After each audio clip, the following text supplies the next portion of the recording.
You are a Roman guard standing outside a heavy sealed stone chamber in the heart of Alexandria.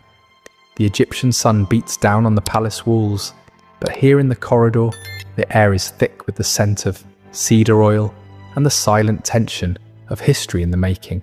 Inside that room is Cleopatra, the seventh of her name, the Queen of Egypt, the Pharaoh of the Nile, and the last descendant of the Ptolemies. She is arguably the most powerful woman the ancient world has ever seen, yet she has been locked behind these doors for 7 long days. From your post you hear her. It isn't the sound of frantic crying or the high-pitched screams of a broken woman. Instead you hear movement, the soft, deliberate rhythm of footsteps on polished stone, the faint, haunting rustle of expensive silk, and occasionally her voice. She speaks with a low, commanding cadence as if addressing an invisible court, though you know with absolute certainty that she is entirely alone in that cold, silent room. Before we go any further into the darkness of that chamber, there is something fundamental you need to understand about the death of Cleopatra. Almost everything you think you know about her final moments is a carefully constructed lie. The romanticized story of the Egyptian queen, clutching an asp hidden in a basket of sun-ripened figs, is likely nothing more than poetic fiction designed to soften a brutal reality.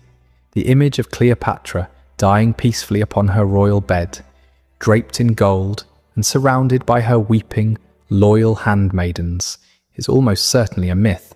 What actually occurred inside those sealed chambers between August 1st and August 12th, 30 BC, was something far more deliberate, far more calculated, and far more revealing about the ruthless manner in which Rome dismantled its enemies. This is not a simple story of tragic suicide. It is the account of a systematic psychological operation, a psyop in modern terms, designed to break the last pharaoh of Egypt before allowing her to finally perish. The real question we must ask is not how Cleopatra died, but rather why Octavian, the man who would become Augustus, needed her to die in such a specific, controlled way. Why did he need 10 long days to make it happen? Why not execute her immediately as a rebel and a traitor to the Roman cause? If understanding how power operates at its most controlled, calculated, and terrifying levels matters to you, then consider subscribing to this channel. Script Historians exists to expose the hidden mechanisms of domination and the cold logic of empire that shaped ancient civilizations in ways that romanticized history books often prefer to ignore. Let me pull back the curtain on the propaganda and show you exactly what transpired during Cleopatra's final 10 days of life. The destruction of the Queen of Egypt did not begin with a snake bite. It began on the first day of August, 30 BC, as the world she had built began to crumble into the dust of the desert. Inside the massive ornate tomb that Cleopatra had built for herself near the Temple of Isis, Mark Antony was dying. He had fallen upon his own sword in a fit of despair after being falsely informed that Cleopatra had already taken her own life. But she was still breathing. She had barricaded herself inside that solid stone structure, in a 2-story fortress with massive wooden doors and no easy points of entry. She was surrounded by her 2 most loyal handmaidens, Iris and Charmian, and as much royal treasure as they could carry, gold, jewels, and precious resins that Octavian desperately coveted to pay his legions. Antony, bleeding out and fading fast at the base of the tomb, was hauled upward by ropes through a high window by the 3 women. According to Plutarch, his blood smeared the white stone walls as they strained to pull his weight into the upper chamber. He died in Cleopatra's arms, believing his life had meaning because he was a Roman, defeated only by another Roman, unaware of the trap closing in. Cleopatra had only a few precious minutes to grieve before the forces of Octavian surrounded her sanctuary. However, Octavian did not order his men to storm the tomb or break down the barricaded doors. He was a master of patience and a strategist of the mind. Instead, he sent a messenger, Proculaeus, with a simple, disarming request. Caesar wished to discuss the terms of her surrender, and more importantly, the future of her children. Cleopatra, ever the diplomat, refused to open the doors. She negotiated through a narrow gap in the stone, demanding guarantees for her children's safety. While she was distracted by the dialogue, Proculaeus's men scaled the outer walls using ladders. They entered through the same high opening used to pull the dying Antony inside just hours earlier. They took her by surprise, disarming her before she could use a hidden dagger. As they seized her, she screamed, "You will not take me alive! You will not parade me!"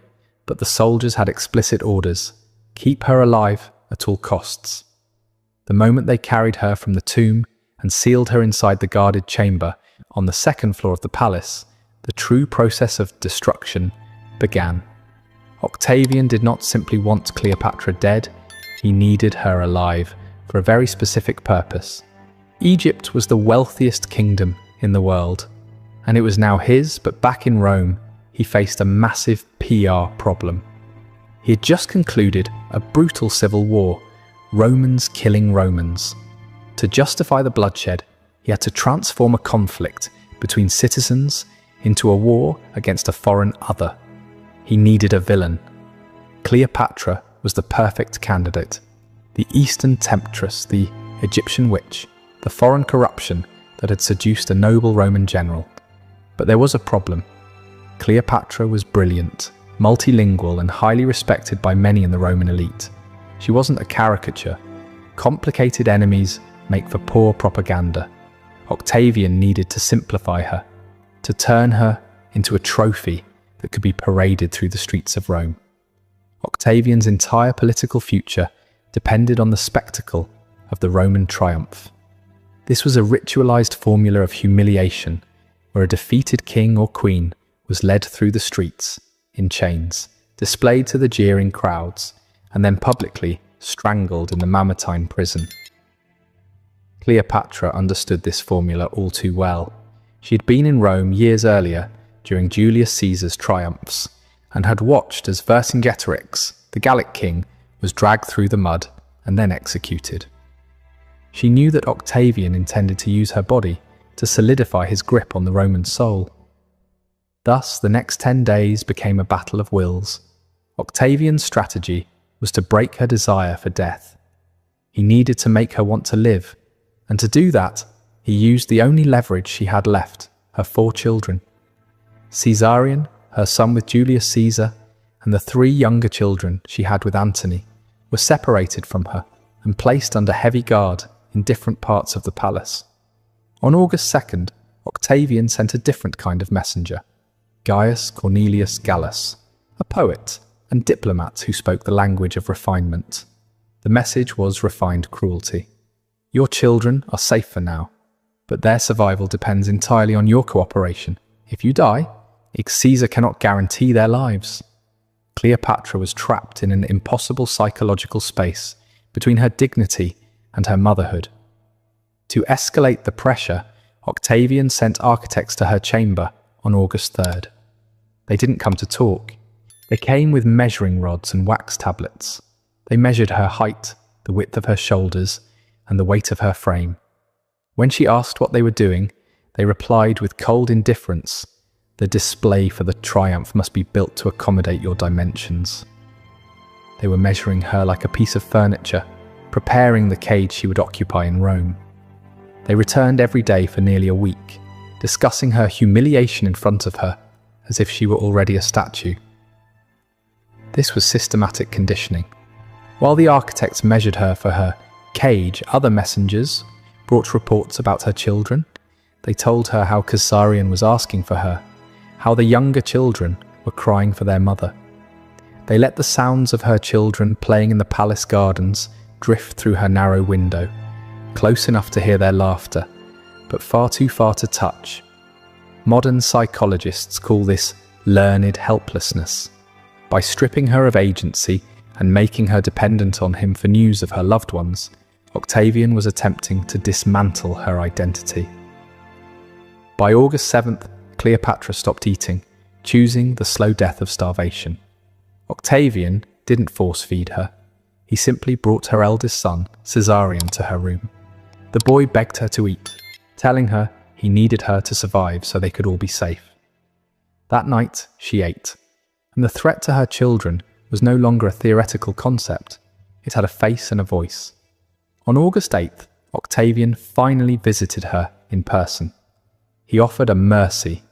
If she walked willingly in the triumph, without chains, he would spare all her children, including Caesarion. It was a brilliant lie. Caesarion, as the biological son of Julius Caesar, was a direct threat to Octavian's legitimacy. Octavian could never let him live. For 3 days, Cleopatra lived in the agony of hope. But on August 11th, something shifted. Whether she overheard the guards or received a secret message from a loyalist, she finally understood the truth. Octavian was going to kill Caesarion, regardless of what she did. The negotiations were theatre. The promises were hollow. Her cooperation would not buy her children's safety. It would only buy her own public degradation. With this realization, her path became clear. She requested permission to visit Antony's tomb one last time to offer libations. Octavian, believing he had broken her spirit, granted the request. Under heavy guard, she entered the tomb. The soldiers watched her pray, but they didn't see her retrieve the small clay vial of poison she had hidden there days earlier. When she returned to her palace chamber, she was calm. She requested a final meal, including a basket of fresh figs. The guards checked the basket for daggers, but found only fruit. They didn't realize that the snake wasn't in the basket. The venom was already in her possession. On the morning of August 12th, the guards opened the door to find a scene of silent defiance. Cleopatra was dead. Dressed in her full royal regalia, each reclining on a golden couch. Iris was dead at her feet, and Charmian was dying while straightening the queen's crown. When a guard asked if this was well done, Charmian's final words were, "Extremely well and fitting for a descendant of kings." She had denied Octavian his living trophy. In the end, Octavian still won the narrative. He couldn't parade the living queen, so he paraded an effigy, a statue of Cleopatra with a snake coiled around her arm. This image became the truth that survived for 2 millennia, turning a political genius into a tragic, lovelorn caricature. Caesarion was murdered 3 weeks later, and her other children were raised as Roman trophies, never to see Egypt again. Octavian's psychological machine had failed to break her soul, but it succeeded in conquering her history. Today, the palace where she spent those final 10 days is submerged beneath the Mediterranean, lost to time and tides. All that remains is the question of power. Was her suicide a victory? She chose the manner of her death, but she could not control the story that followed. It reminds us that sometimes the only choice left is how you lose.